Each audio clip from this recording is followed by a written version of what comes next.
The Trans Ally Collective was started in a collaboration with the organizations of Impulse Group Houston, the Normal Anomaly Initiative, the Mahogany Project, along with Sister to Sister Support Group. This collective is trans-led, trans-guided, and trans-focused. Now, what's interesting about this collective is even though it's trans-led, trans-guided, and trans-focused, the work must be done by the allies. And that's where we stand. We stand tonight with all of you who in some way are contributing to the allyship movement.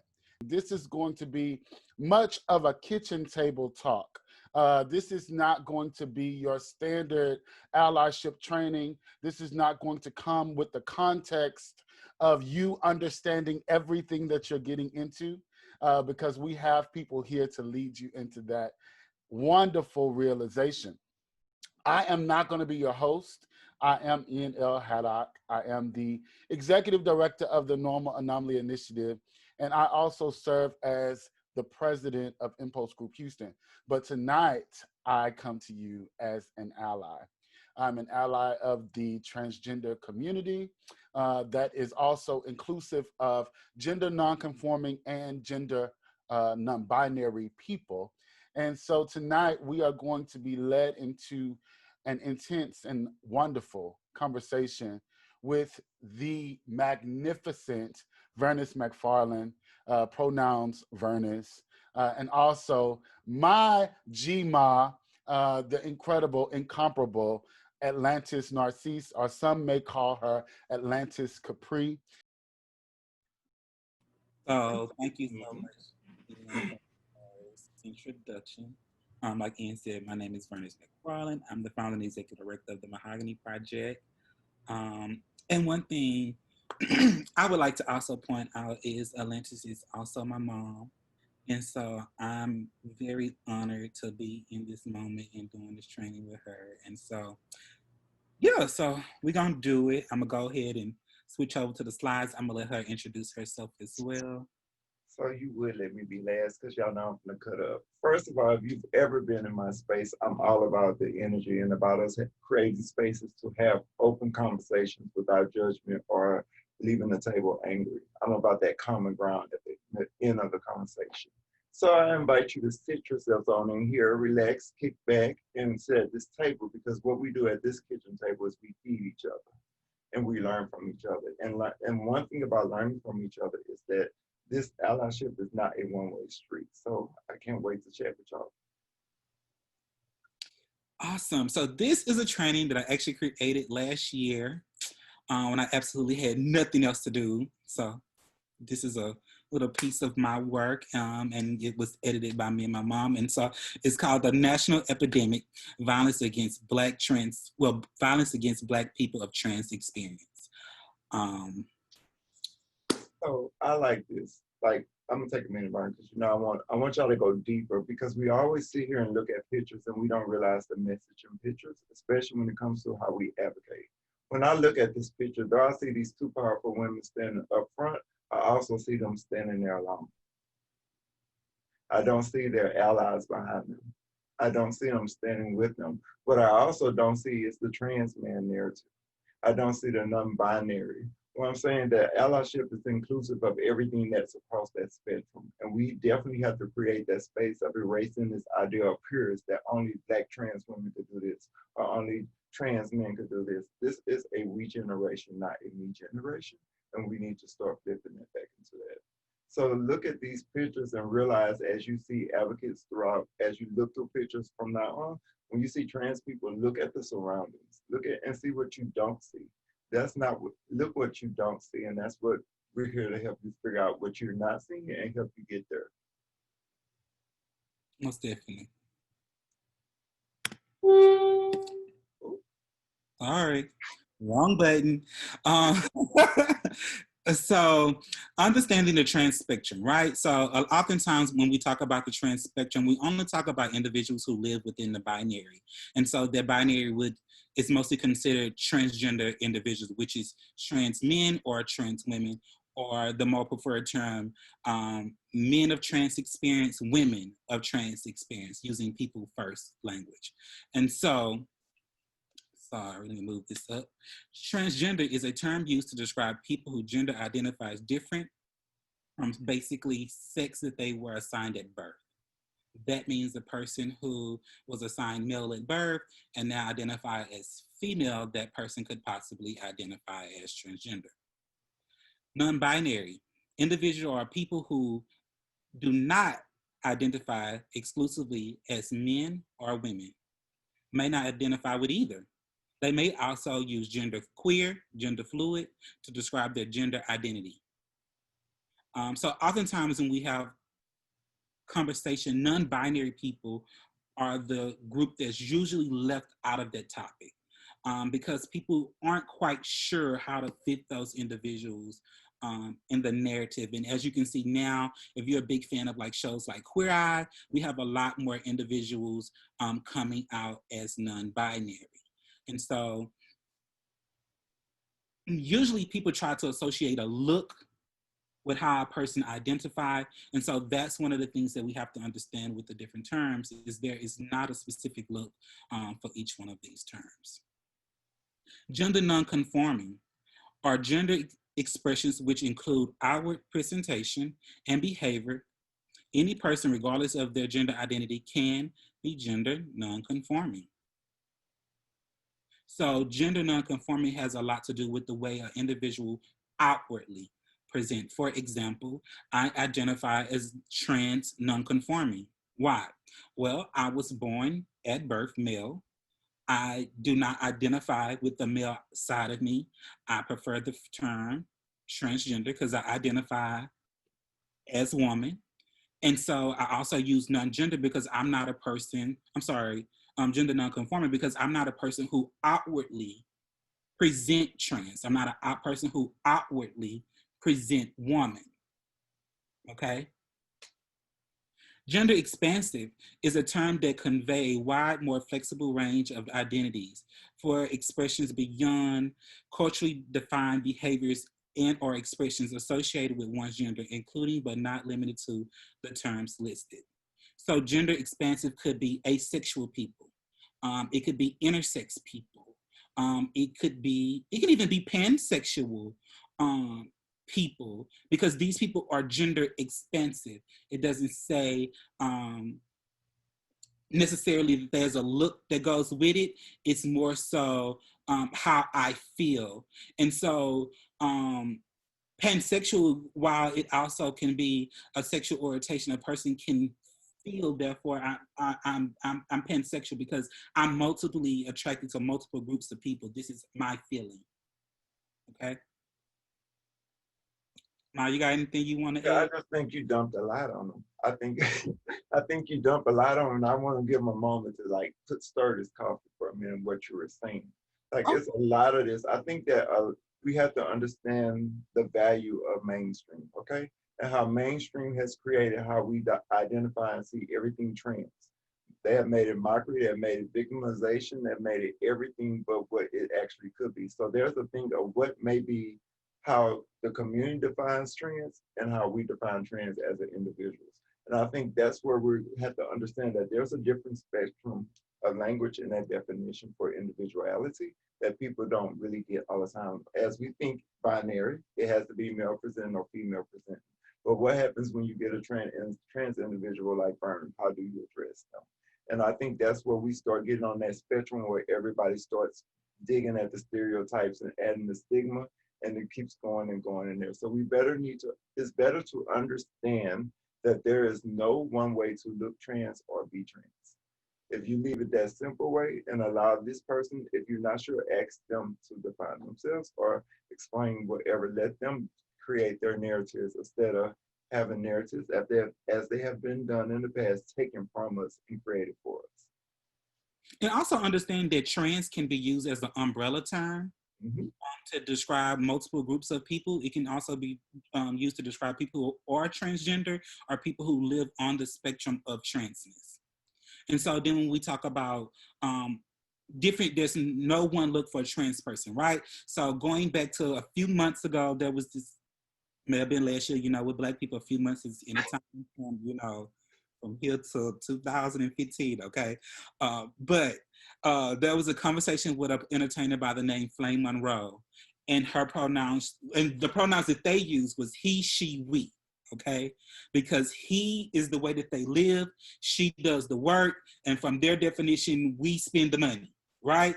And so, while that person did receive a lot of backlash about them kind of projecting that on other trans people, they did try to come back and say, well, no, these are just my pronouns. And that's a valid statement. That can be that person's pronoun. Just like a person can be non-binary and still say, hey, I'm non-binary, but I don't use the pronouns them and they. I still use pronoun he.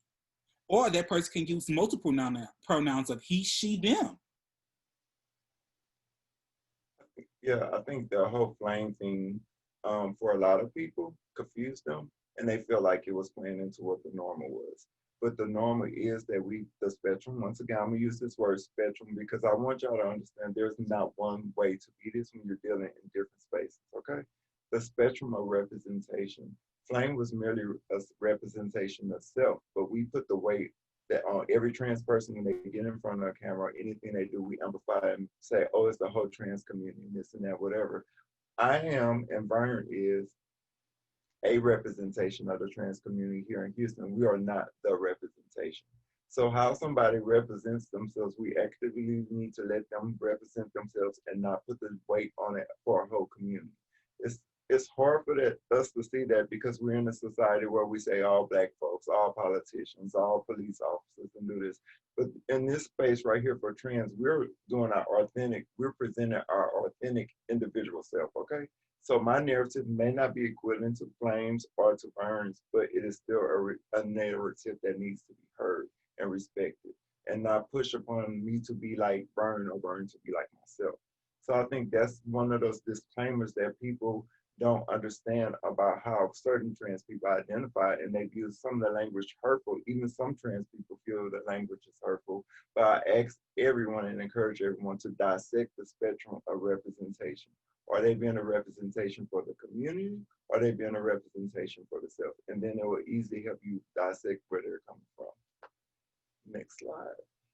Yes, ma'am. So the uses of terms and sense of identity amongst trans people and gender nonconforming community varies widely. The whole flame thing. That was just the whole flame thing right there. Like have you ever seen a trans person with a beard? I have. Have you ever seen a trans woman with a beard? I have. Does that stop her from being a woman? No. Just because a trans woman sleeps with a woman, does that stop her from being a woman? See, we're caught up in what's between our knees and navel when we need to be caught up to what we're presenting. Who I love and who I sleep with are two different things, and how I think about myself are two different things. But we have become a society of invasively thinking we need to know everything about what someone does personally in closed doors. We saw that with the gay men, we saw it with the lesbians, and now we're seeing it even more so being violated with that of trans people. So I don't really know how to tell you anything but to say is that what you do behind your closed doors is what you do behind your closed doors. The way you walk out in the world and where you identify as who you are and who you should be respected as, and not in that space of that. That flame thing just threw me off because so many people, I felt like that was a problem when it came to allyship because our allies got more confused. Once again, when we say trans could be an umbrella term. Now they're trying to figure out what this is and why do all trans people, because of Flame's popularity.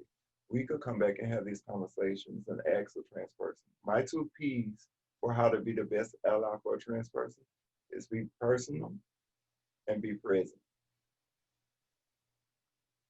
And I'm explaining that later as we go through. You could go ahead, Brian. Okay.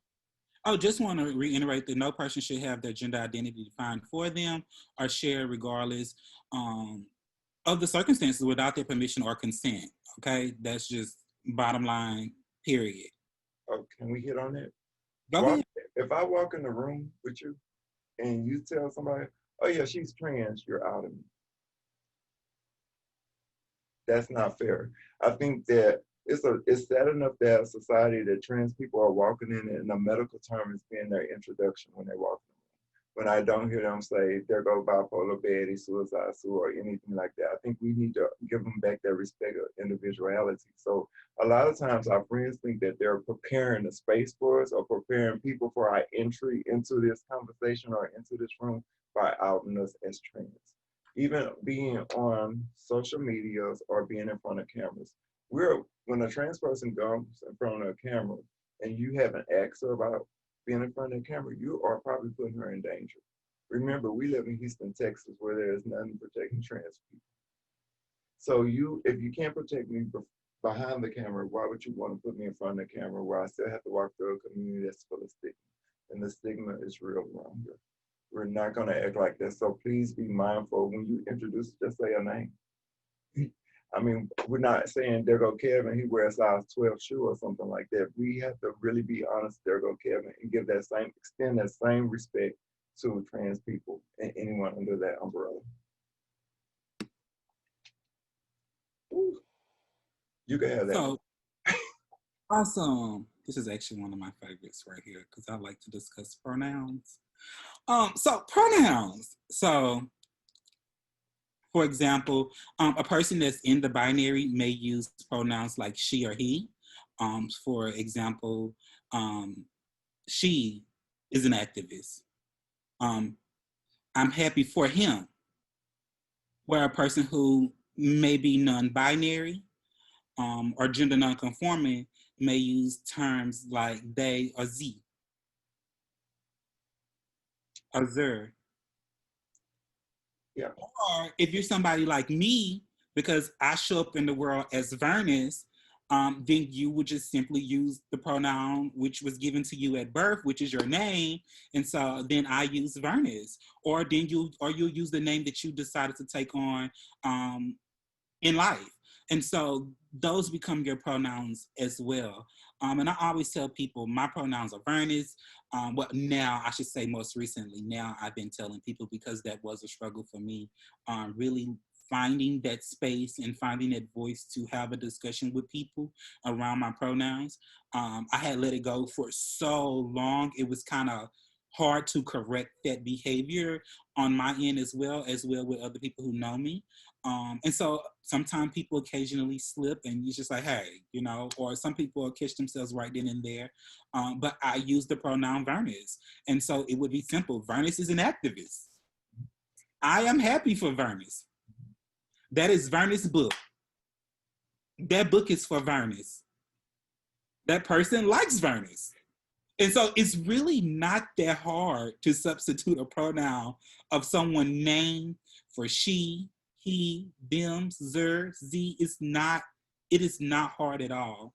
And it's not hard to take a moment to just simply ask someone when you're meeting them for the very first time, or someone that you may have already established a relationship with and you don't know their pronouns. Hey, what's your pronouns?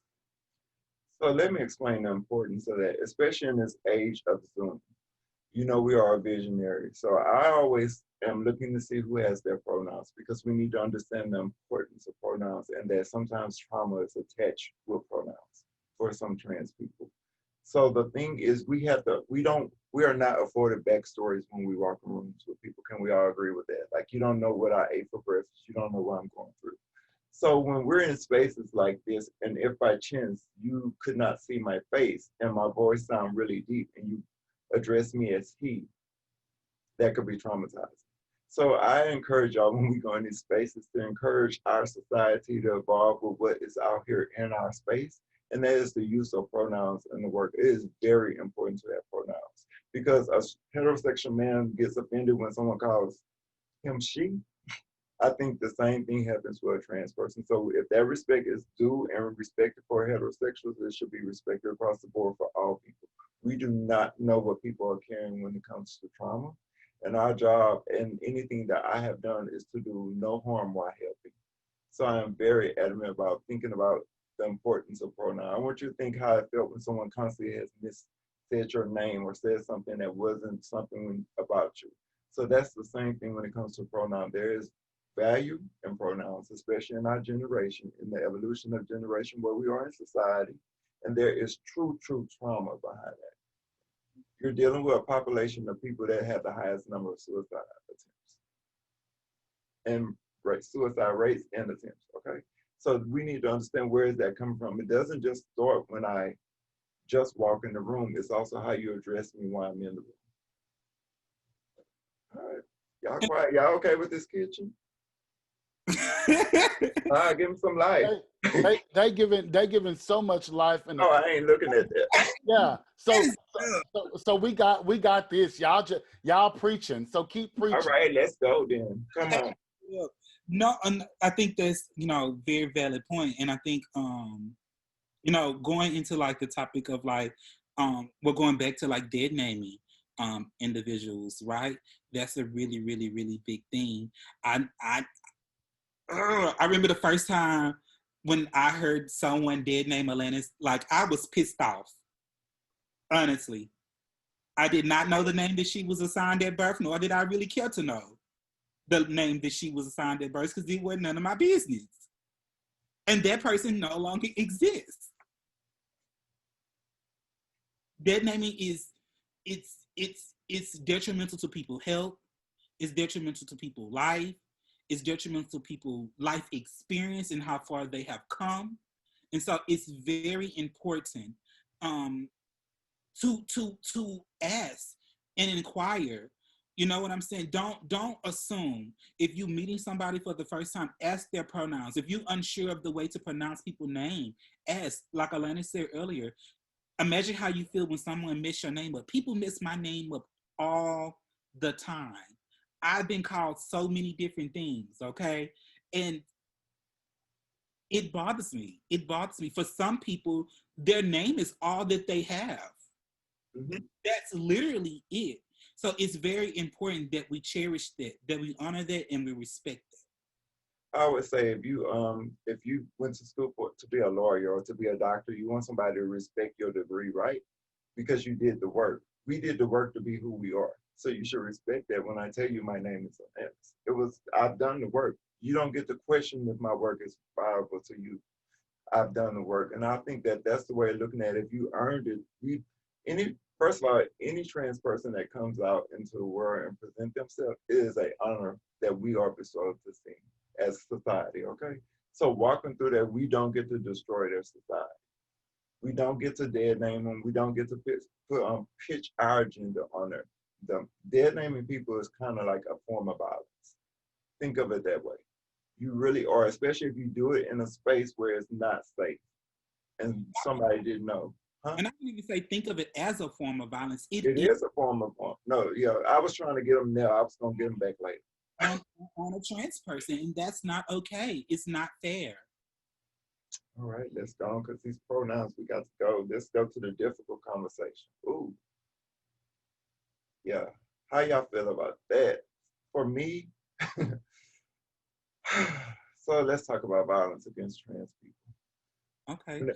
So during 2018, at least 17 Black transgender people have been killed in the United States or were killed in the United States. And that was in just that 1 year, okay? 82% of those individuals were either black or brown, with Black being the highest number of those individuals. 64% of those individuals were under the age of 35. Just want to know, if you are under the age of 35, can you press some kind of button on the screen or drop something into, I just want to get a count of just how many people on this live is under the age of 35.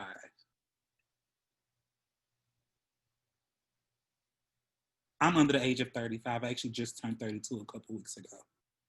Okay. 55% of these individuals lived in the southern United States. That means these people live within the same region as us. Well, I'm assuming most of us, I'm assuming everybody here is in Texas or in the South, but most of these individuals live in the same region. I think it's also important to note that the majority of the individuals who were Black that was killed in 2018 was of darker skin.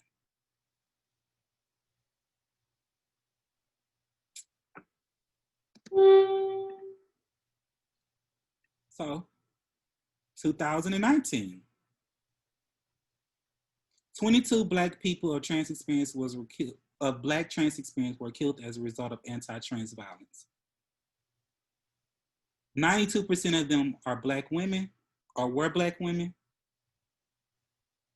68% of them lived in the South. 81% of them were under the age of 30. 13 of these individuals were killed in Pride season. So I always get quiet around this, and I definitely do it on purpose because I allow somebody else to share that narrative. Because I am part of a selected group of people that help identify trans people when they've been killed here in Houston.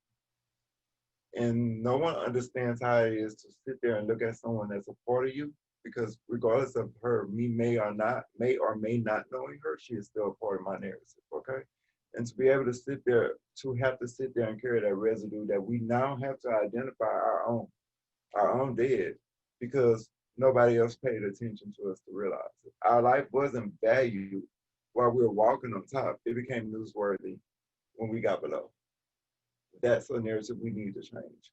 I am also understanding that if you're not going to protect us, we're going to protect ourselves. So people like Mahogany Project, SOS, we have put people from getting their CHLs, putting tasers in their hands, putting mace in their hands, because it is a protection issue out there. And it's not just that our murders are happening continuously over and over again. It's just our murders are happening and they're only staying worthy in the news for 2 weeks. This is where our allies come in and they help carry that narrative further. When stuff like this happens, a trans person feels it. Like, check in on your trans community. I know Kevin has reached out to me when things have happened within the trans community and just checked on me, because we feel this. A lot of us, our biggest fear is walking through here and being a case study or a scenario on a PowerPoint. Mm-hmm.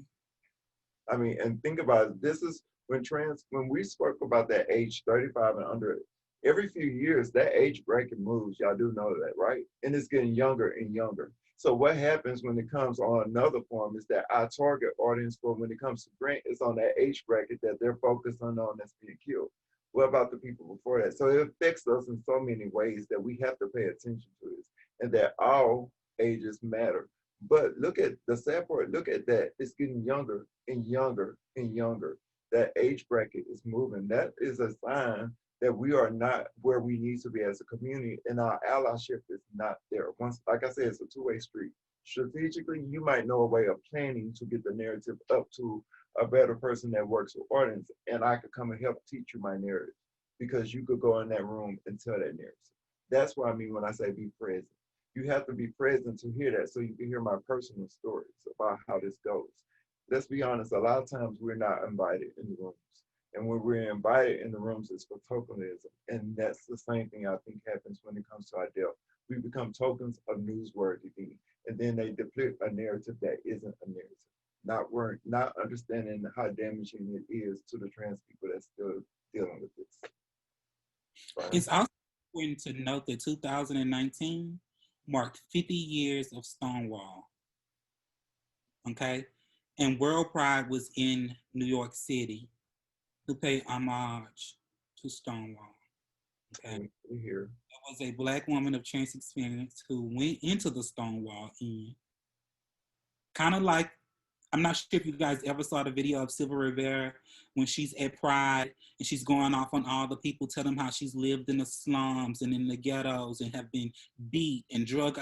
So a Black woman went into the Stonewall Inn to basically proclaim what Pride had become and how trans people have still been pushed aside.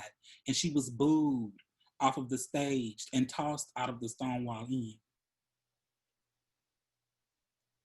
I think it's also important to note that, once again, last year marked 50 years of Stonewall. And we said in Pride season alone, 13 of the 22 individuals that were killed in Pride season. A season we wouldn't even be able to have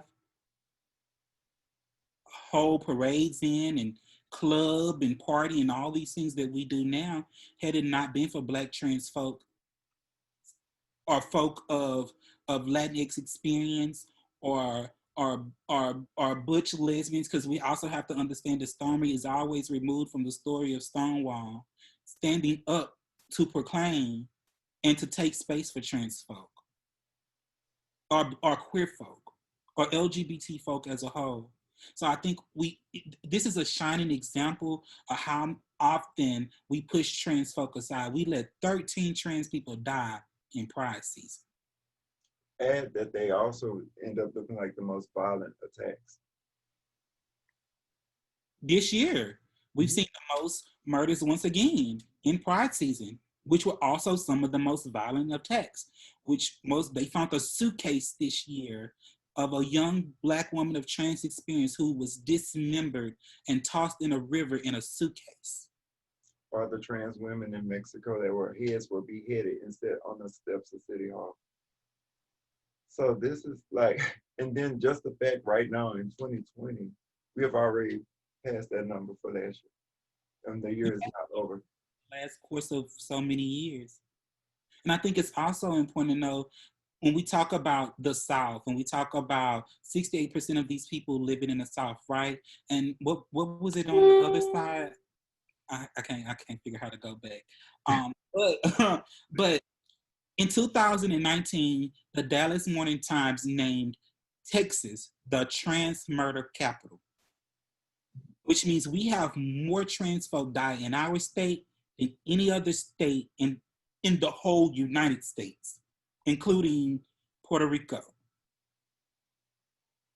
Another interesting thing is listening to how our community responds. Our community responds to it. I was on Facebook yesterday and saw a thread where gay men were saying that this is happening to us because we're tricking people. In 2020, our own people that we laid our bodies in front of or have rights think that we're still tricking people. What has happened is that they have disvalued our deaths, tried to maneuver as if it's our fault that we're being killed. And that's not the tea. No one's tricking people, not in 2020. I don't think so. Most of the times, it's the men that we are dating that are doing the killings. And that is because of the value around masculinity and how the system makes masculinity, more valuable than trans lives. But when we sit here and our allies sit in spaces and we sit in these conversations and we hear these narratives, we need to start calling them out. We're asking you to address them or ask them to dissect that conversation. Because sometimes if you help a person dissect it, they realize that what they're hearing is just word of mouth and not factual. And that's the hard thing. Getting to the facts, trans people are dying. Fact, a human being is being killed. I'm sorry, not dying, they're being murdered or being killed. A person that's living and walking this earth is being killed. So if you don't want to see me as a trans person, can you at least fight for my human rights? And that's how I say people are. Can you at least fight for my human rights if you don't want to fight for my trans rights? Next. Leon. Oh, yeah. Ooh. Okay, this one. This is my favorite. I was just telling y'all about the tricking, and y'all heard me speak about domestic violence. Can y'all imagine what it's like to call the police and as a trans woman tell them that you're being assaulted by your lover, and then they just don't do anything, threaten to take both of y'all to jail? That happens, and it has happened. And a lot of times there's a history between us not reporting it. It's a history between law enforcement in that. There was a time where you couldn't even walk through Houston without having on one birth article of your clothing and you would go to jail. It didn't stop you from being harassed. It just stopped you from going to jail. You had to have on one birth article.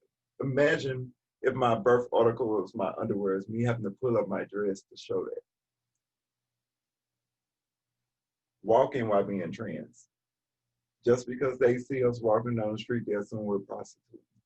Or carrying your hormones while being trans. If you ever think about it, we suffer from the highest numbers of homelessness. Okay, so that means everything we own, we usually carry with us. So when they see these vials or hormones, it used to be illegal that you would get a ticket or could be put in jail for carrying something without a prescription.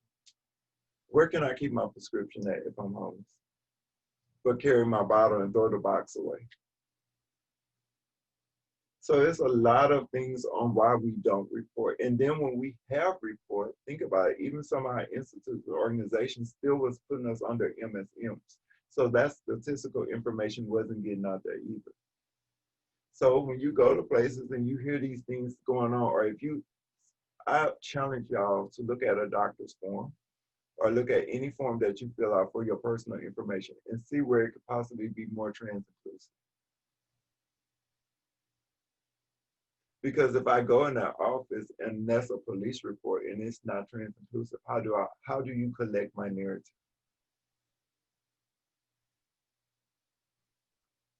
Not even that, if they can't even see you for who you are, and they show up on the screen, on the scene, and you misgender you from the beginning, it just looked like, oh, this is just two people fighting, or two men fighting, or two guys fighting. I want to give y'all a brief scenario of what I had with the police officers, and I always like telling the story because one is it's uncomfortable, but it's definitely, I want y'all to know it still goes on out here. I literally saw a fight where it was a really, really bad fight up here around the corner where they have a lot of shootings, and I called the police. And I parked my car in the other parking lot and said that to the police came. When the police came, they were looking for the person who called. I went back over there. They started misgendering me out loud in front of everybody when I kept asking for a supervisor. And then they handcuffed me and put me in the back of the car. Now, mind you, they misgendered me. I'm Black, so we know I live in a community full of stigma. Let's just be honest, okay? You have literally just outed me for people who that did cause problems where I live. So there's a history of this. So it's not that we just need to ally for trans women, we also need to ally for better rights and better protections and better against the discrimination that's out there. It's not just the police, it's in our work areas, it's in our clubs that we go to, it's in restaurants, it's in stores. Like at one time you could not try on clothes in the store as a trans person. They would tell you go to the men's department. And some stores won't even let you go in the dressing room. They tell you to try it on somewhere else or bring it back if it doesn't fit. So there's a lot of things on why trans people, when we have said things, it hasn't been taken serious, or we have become off to look at like the perpetrator or the person who caused it or the instigator. Why would I call a cop if that's the situation? So when we sit here and say, well, why you didn't call the police, please take a moment and ask, maybe something attached to them why they don't feel comfortable calling the police. And stop putting the blame on why you didn't do it or you should have did that. It's not that. It's not a blame game. It's understanding what a life has been like for trans people here in Houston and around the world. Whew. Then you also have to consider having a lack of a discrimination ordinance, right? Mm-hmm. So living in places where you don't have a discrimination ordinance, it's kind of hard to get the kind of justice or to get the law to enact on your side, right? Even when you look at like the death of people like Malaysia Booker, right? It took a lot for the police to really get involved into what was going on and in the investigation. I believe the FBI really picked it up. Dallas FBI picked it up and really started doing work around it before the local police got involved and started conducting their investigation. And in fact, Malaysia didn't even want to do a report. It was just because it went viral. That's how it ended up becoming, getting the report done and getting on Vox and all of these different places. And then a month after that, she ended up dead. Because it became newsworthy. And the sad part was that's why that was happening to Malaysia the day Malaysia got killed. I was literally sitting in the parking lot, and a man came and pulled his penis out in front of my truck and kept trying to get it. So how is that tricking someone? Well, I'm saying that violence is violence, and sometimes it's violence against women, let's be honest. Across the board, there's violence against women. Do we not think that there is not a violence against a population that we have sexualized and deemed unworthy to be on this planet? Even by police officers. They have complaints of police officers who have sexually assault women of trans experience. Those who have been simply making reports and those who do actively engage in sex work. It happens. A trans woman to stop her from going to jail, she prophesies her to do oral things. And that has been a narrative that I've known for a fact that has happened years ago. I'm not gonna say now. All right, let's go on. I think this last slide is for you to roll us out and we can get into these questions. I think we have, okay. Oh no, we got a couple more. Okay, so basically since 2013, there actually has been 280 cases of anti-trans fatal violence across 32 states and 87 cities nationwide. Okay. The epidemic disproportionately impacts trans women of color, who comprise 81% of all anti-trans homicides. Most individuals killed by anti-trans violence are normally dark-skinned Black women, which is kind of what we've already talked about. Okay. And then actually this number has, I updated the number at the bottom of the screen. So to date, at least 157 individuals that we know of have died since 2013. Clearly, this number is much more when you include individuals nationwide, and then you include individuals who are not allowed to identify as themselves in death. I know one of the things that happened last year with one of our sisters when Italy Moore died. She was quickly buried as her birth identity. And then we also experienced some things last year with Tracy Singles, who family did not want to bury her as Tracy. And so this is kind of important why it's to have like wills and power of attorneys and things like that, so that we are honored in life and in death. I think we also need to point out that we are starting to see more crimes too against trans men.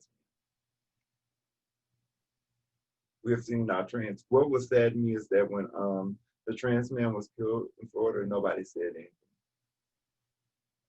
I felt like nobody said anything. I literally went and brought a shirt out and posted on social media to see if it would start the conversation. No one said anything, and to me, it just shows that we cannot leave our other trans variations behind, and we have to bring them to the forefront, and also understand that what about non-binary people? See, we're not having this conversation. What we have done is just focus solely on trans women and the violence against them, when the violence is across the board for anybody under the trans umbrella. And that's what I think is the message in the allyship. Though you might be coming to me as a trans woman, I would just stand an allyship for everybody under this trans umbrella. And speaking about anti-stigma, y'all see this slide here. Do anybody remember when this first hit the news? Did anybody's mouth just drop? Because for me, I was like, this is crazy, because the only way you're going to say I can't go in is because, hi, I don't have no Adam apple, I don't have no facial hair. But then I also thought about how this is messing with women born females born, natural born females. So what's the word? Assigned female as sex, yep. But I feel like this is how we keep having this misgendering going on with women. So now it brings back into the area where women feel like we're competing with them, or now that we're affecting how they're walking through the world.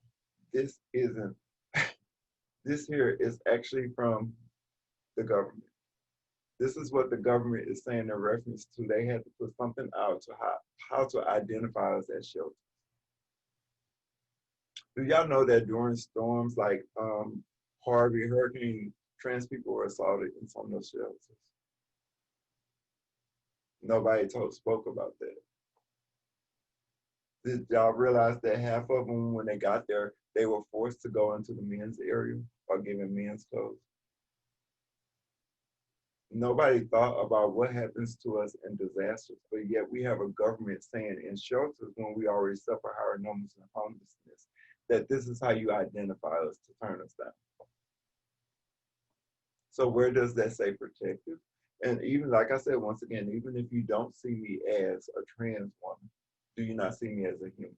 So for some reason, we have put this idea that when you're trans, it dilutes your humanness. And if you're Black and trans, it dilutes you being your Blackness, as well as where you are as a human. The thing is that this is nothing new. Only thing different is that they're putting it on paper now.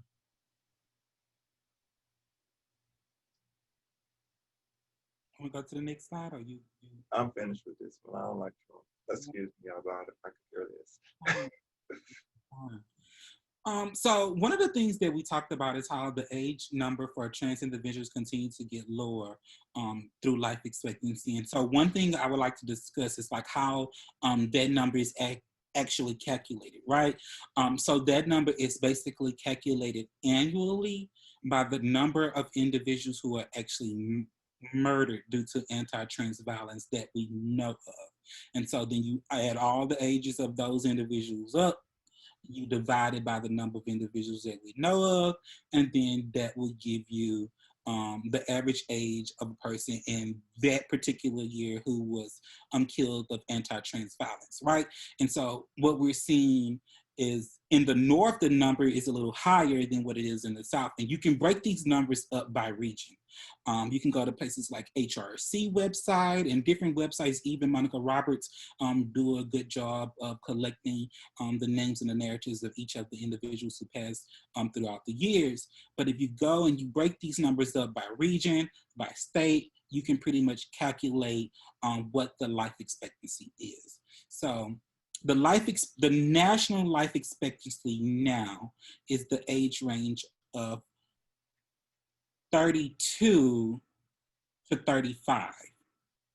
Okay, we're seeing individuals who live in the North in California have higher and longer lifespans, while individuals in the South, actually, the life expectancy is closer to 30 because, and not the 32 mark, because the individuals in our region are actually a lot younger when they experience these heinous crimes. So by proxy, our number is a little bit lower, okay? And so one of the things that we talk about, and Atlantis brought it up earlier, is the age barriers that we put on a lot of the services that are related to trans folk, right? And so when you put age barriers on a particular group or a population who, for lack of a better word, because I do not like to use this, who are high risk, and I use high risk as in a term of experiencing violence and not in the realm of sex, but experiencing violence. They are a lot likely to, well, they're less likely to live longer, right? So we need to look at what those service ages look like. And so we also know, because there are high numbers of trans folk who experience violence, we also have trans folks who transition at a later age, right? So once again, when you put those age restrictions on those services, you lose out on a lot of the people who are younger, and you lose out on a lot of people who are transitioning later on in life, because we're not adequately making space for them, right? And so where does a 65-year-old person go who's just transitioning? Where do I go to find out how to come into my own, where to go to get measured for a bra, or how to find out what is my cup size, or what size dress I should be wearing, or to get whatever those services is that I need, right? Where do I go to get HRTs at 65? With my health risk at 65, what is it like for me, okay, to take HRTs, okay? So those are a lot of the things that we also have to discuss too, and when we're looking at the age barriers. Anything you want to add? No, because it's the truth. Basically, this slide is what you just did, and all. I kind of filmed this side already up. I hate to just, if you're a person who was taking notes, we kind of already went through this. It goes over the individual who was. One thing I do want to talk about, the passable complex. Oh, that's okay. Yeah, no, we missed it, but there is a thing called passable. Have y'all ever heard, oh, she looks just like it, I would have known, and this and that? That's damaging when we say that. Oh, I would have never known. You wouldn't have known regardless. It doesn't matter. That passable thing is something that's real. It is something that also affects us publicly, professionally, and personally. Does that make sense? Meaning that if you start, this passable theory holds people back from going to want to go to the job interviews because they feel like their voice is this, or they're too tall to do this. This passable thing stops people from, one, reporting crimes, seeking help when they need help, going into places where help is accessible. Like there's a thing of what I don't see any of us all here that's female identified look alike. So that shows you right there what is passable. We have created a narrative from what is passable because media has done that. Like how many people have seen Jerry Springer when all the trans people used to fight back in the early 90s and stuff, and they used to bring them on it? People actually thought that's the way trans people act. So where is that narrative? Where's the true narrative for trans people? Once again, my two P's: be person and personable. Be in that space and go there and challenge people to think outside of the passable theory and ask them, do all men look alike? So does that man not look like Kevin? Is he not passable as a man? We have to start flipping some of this stuff back because some of the things that we put on trans people isn't realistic and it isn't helpful. And sometimes part of being an ally for us is standing up for us when we're not in the and challenging people. Because sometimes your voice is received better than what my voice would be because they're already seeing me and don't want to deal with me and have a already preconceived idea of who I am as a person. I think a good example of that is myself. I oftentimes, one of the reasons why I have not transitioned is because I use cis male privilege to walk in spaces where normally the trans narrative would not exist. And I use my privilege as a cis male presenting in that space to bring up the narrative and the experiences of trans folk, and by proxy, changing the narrative and bringing more allies to the trans community. I do it all the time. It works wonders. You're supposed to use your privilege. I use my pretty privilege to get in rooms to have conversations where people are only worried about my look. I lose my education privilege to go in there for people who feel like I don't know how to use words or that trans people aren't educated. I use my employment privilege to go in there and create a narrative visually seeing me walking through a place of being professional. So, there's privilege that we all have, but imagine if we combine all our privilege together and really stood in that we agenda instead of the me agenda. All right. Let's go on to the next slide because I see some of the questions and yeah, I'm ready to get to those questions that I've already seen in the thing in the chat. Is like people ask questions about building a coalition. What can I do to help? So the Trans Ally Collective was particularly designed to answer what can we do, right? And so here are some actionable items, right? Like you can support trans-led organizations. If you're a person of privilege or a person who can hire, you can hire TGNC NB folks, which is transgender, non-conforming, non-binary folk. You can provide human capital. Verniss, what's human capital? So human capital is basically if you're a graphic designer, if you're an accountant, if you're an educator, if you're a moderator, providing that services to trans organizations so that they can build their capital, so that they can build their organization. Buy from trans-owned businesses, okay? See something, say something. If you're a person who works with people who use derogatory language towards trans folk, in or out of their presence. If you're a person that notices trans folk being treated differently at work when new positions come available, or they go sit at a table, everybody get up and move to another table. See something, say something. Educate yourself and others. And a lot of you are doing that step today by attending this training, but don't stop today. Read other books, go to other trainings, talk to trans folk. I always have this conversation with people and it's like, well, I don't know any trans people. I'm pretty sure you do. And just the same way that you met any other person is the same way that you would meet a trans person.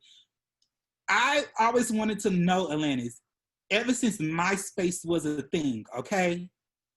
I used to send Atlantis, she didn't even remember this when I told her this. I used to send Atlantis messages on MySpace to ask her about navigating life, right?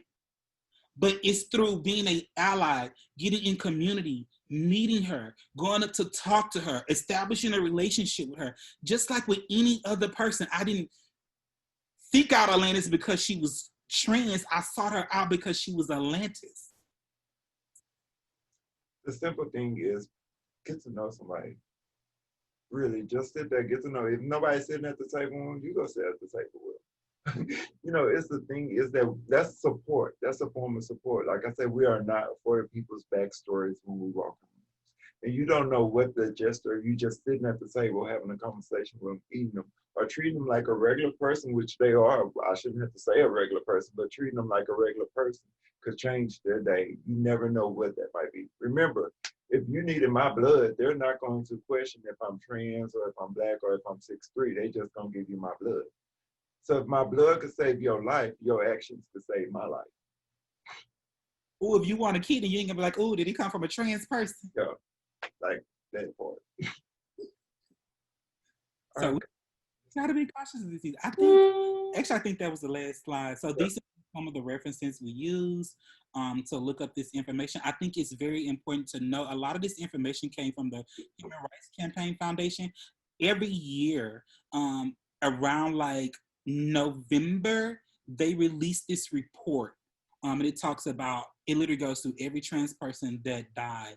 It goes through different statistics around education, jobs, religion, schools. It gives all of this information, like it is a godsend. So I would, anybody who's interested in learning more, I think that's a great resource to look for. You can go and pull the one from 2017, the one from 2018, and there's one from 2019 already on HRC's website. Yeah. We got some information from there, the Dallas Morning Time, and then a lot of this information was just also just based on experience. So I think we're going to go ahead and open it up now. Questions. I'm going to stop sharing my screen. Yeah, if you all want them at your organization or at a meeting with a nice honorarium, I'm sure they will be able to negotiate some time with you all.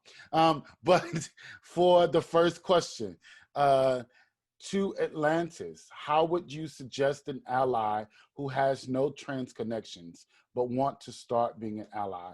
What is step one? Someone always asks me, and I always say I'm human first before I'm trans. If you can't connect with me on anything else, you heard me say that repeatedly, connect on my human side. And from that connecting on my human side, you will start learning me as an individual, the intersections that are attached with me. And that's how we go about that. The thing is that I can't ask you to go in there and give up and roll a cigarette or roll whatever they do if you don't know the recipe. If you first don't know how to go to the store and buy it. So the first thing is that connect to the connectivity of where we all exist in simplicity, and that is that we're all human. And then start building from there. You have to build a relationship. You shouldn't go out to start out a trans person just because they're trans. Good, good. So I'm going to throw this one to Verniss. How can I help homeless trans youth? I am on the board of directors of Montrose Grace Place, and I want to make sure we are helping our trans youth feel safe in our space. So one way that you can help trans youth is talk to them. They're still individuals. I think oftentimes that we think that kids don't have the answer, or they don't have the ability to solve problems, or they don't have problem solving skills or life experience. But I can tell you, as a child, I was very, very mature for my age. My mom was a teacher. Everything that I pretty much did was through the school. So I was very mature for my age. So I think if you want to make sure that you're serving them to the best of your ability and they're getting the things that they need, talk to them. Ask them, am I serving you to the best of my ability? Are you getting what you need? Good, good. So I want to throw this to both of you all to give an answer. What resources can be provided for our trans youth that are not being provided? First of all, we don't even have a shelter for trans people. That's the first place where we need to start. We don't have a shelter for any trans person that is designed for them in that safety manner. That's part of the problem. I mean, we're sitting up here and we can have a bunch of shoulda, coulda, wish lists, but our truth, it starts in that thing of having that sit-down conversation. How can we make substantial shelter here in Houston for trans people? For me, that's what it is. That until we get that conversation going and it's getting there, I don't think we can move anywhere else. That's the first part of it. I know personally, as a person who worked with kids for a period of time, a lot of that has to do with the foster care system. And so I would, in my mind, it's not something new that we could do. I think it's something that we need to be more considerate of. And I think that would probably be adopting trans youth or adopting kids as a whole. There is a lot, we talk about mentorship a lot as a whole, and a part of mentorship could definitely be adopting a child. My mom has historically always raised other people's kids, so that's not outside of the box for me. And so I would say it's not about what we can do that's new. It's about taking things that are already existing and actually and utilizing those tools. Oh, I think that just had touched something in my shoulder blade. I really had felt that adoption set. So I'm actually going to throw this one to you, Verniss. I'm sorry. Vern is what I call them outside of this space, but Verniss is the pronoun we're going with. So when someone has identified as non-binary trans, do we take away resources and support when we say non-binary? No, I don't think that you take away resources, because once again, that's you trying to define how that person exists, right? Instead of letting that person just exist. So I don't think when you say just non-binary, that it excludes trans folk, or that person will feel that they excluded because it excludes the trans side of them. I don't think that's necessarily so. I think it's broadening your scope around those terms and just letting those people be comfortable with their identity. Okay, I want this one for Atlantis. Can we come up with a committee with multiple entities helping support trans individuals within our community, like a coalition of sorts?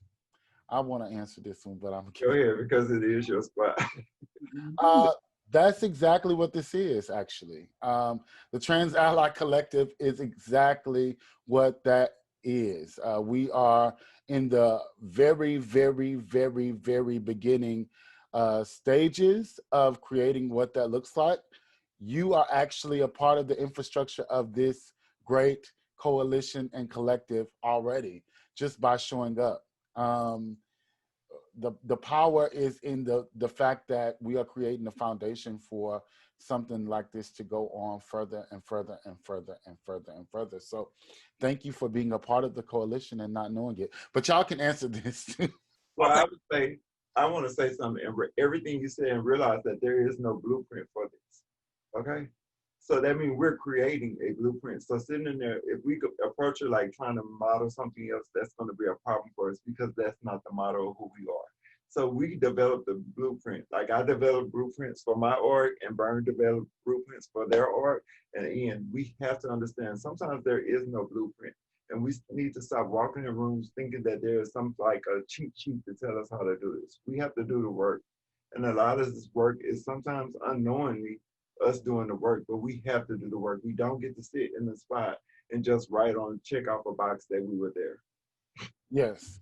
Helena, I see your statement. I'm actually still in the chat box. I'm coming back to specifically that last one. I love that.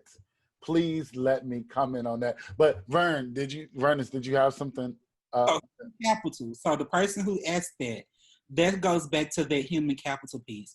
And y'all, I get that everybody wants to be, right now it's jumping on the trans bandwagon is a hot thing, right? And everybody wants to start up something and do this.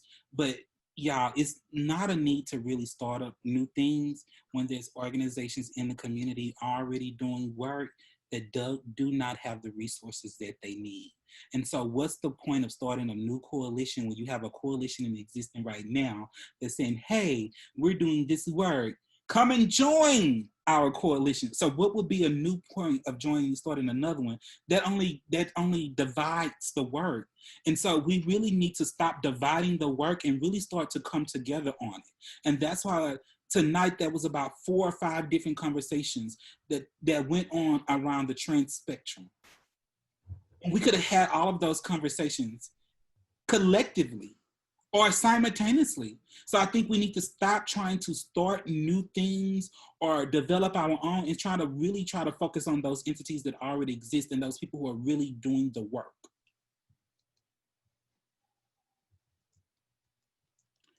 Oh, I'm sorry, I was trying to share something. Coming back to it, I just put Mahogany Project's donate link in the bottom. Um, I'm gonna do Save Our Sisters in just a second. They are doing the work. I want to brag on Save Our Sisters just for a second. They were probably one of two organizations, translate organizations in the South that I've seen that was giving out direct funds for COVID relief. I don't know the amount that they gave out, but they gave out COVID relief funds specifically to Black trans people, and just to lift up Mahogany Project. No, I'm not on either one of their boards, but I just fuck with what they do. But the Mahogany Project has given out tasers, has done multiple things around like not only COVID, but like how trans people were treated during Pride Month and lifting that up. So these people are doing the work. Donate to them. The more capital they have, the more that they can do. I want to go to, we got a couple more questions. You said donate. Can I interrupt while you go to that question?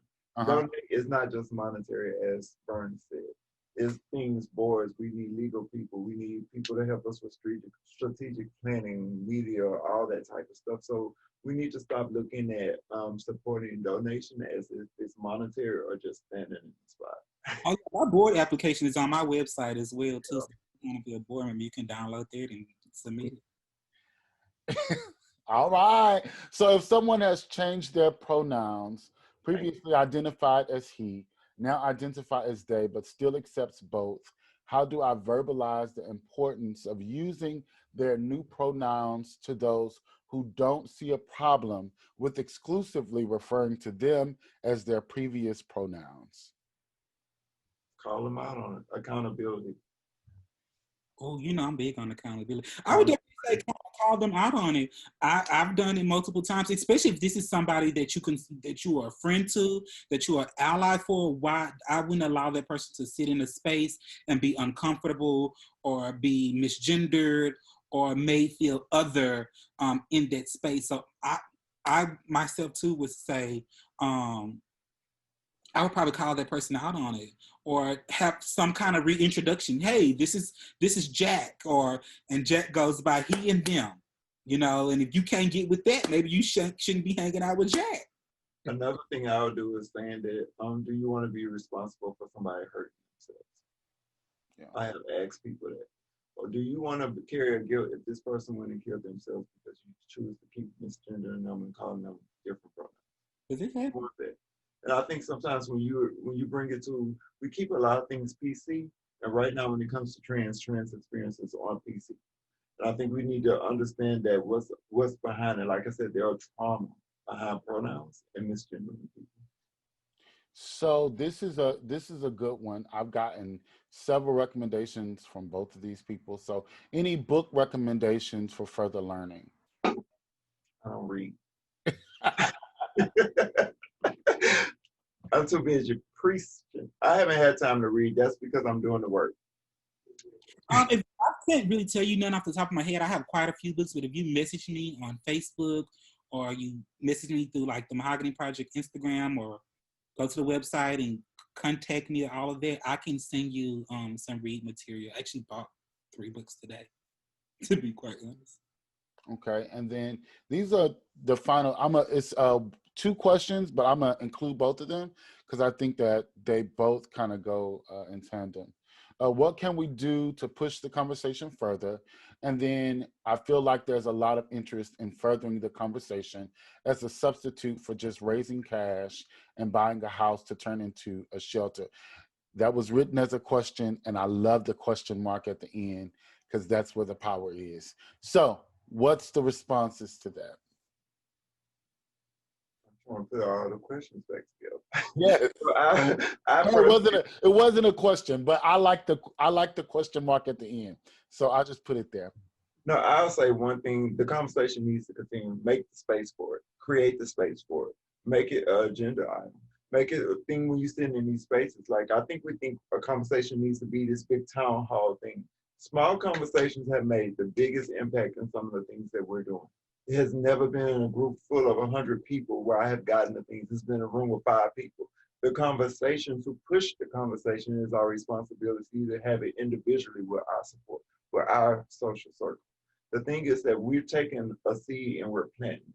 And we can't plant it if we only think that the responsibility is for me to hold up the ground and plant the seed and you just come eat.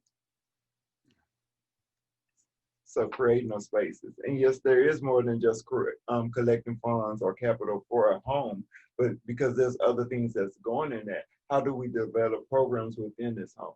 How do we develop programs that put people on a good feet of being okay after the program expires? So it's more conversations to that. But let's be honest, we live in a world where capital is more important. And if you don't have the building, sometimes they don't want to hear anything else about the program. Okay. So before we get out of here, we got about 3 minutes. So if anybody has about 15 to 30 seconds of comments or thoughts that they want to leave us with outside of Verniss and Atlantis, the floor is open. Everybody quiet on a Friday. I'm the only one drinking. That's the problem. All right. I ain't mad. Y'all just tired. Y'all just tired. So we want to give, well, first of all, before we got on here, we found out that RBG has passed away. Of course, I'm sad that she passed away. I'm also sad that she passed away at this moment. So before we get off, I just want to do a quick moment of silence, just to lift up her spirits and lift up the spirit of the work that she has done, the life she has lived, and in hopes that her vision for the future will come to pass. So if we could, take a couple breaths and have a moment of silence.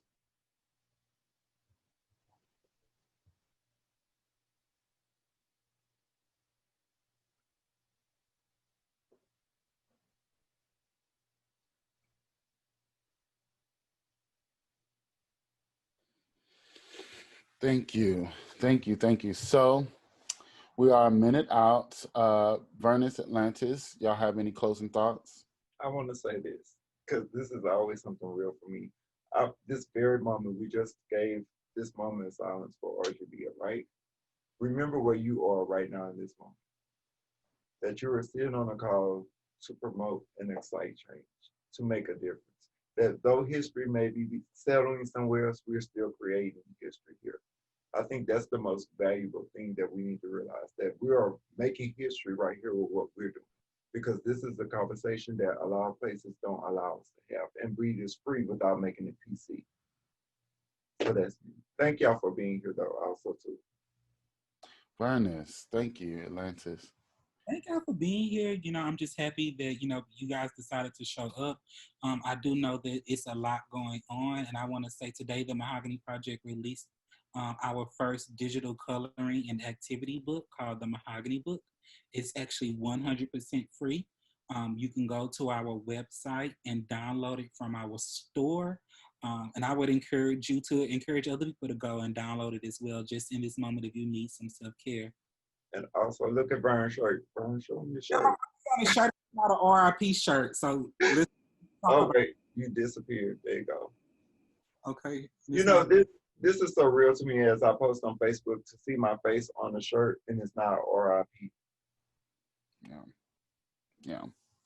And I just want to just lift up the space and also thank you all for joining on behalf of the Trans Ally Collective and of course the Normal Anomaly Initiative and Impulse Group Houston.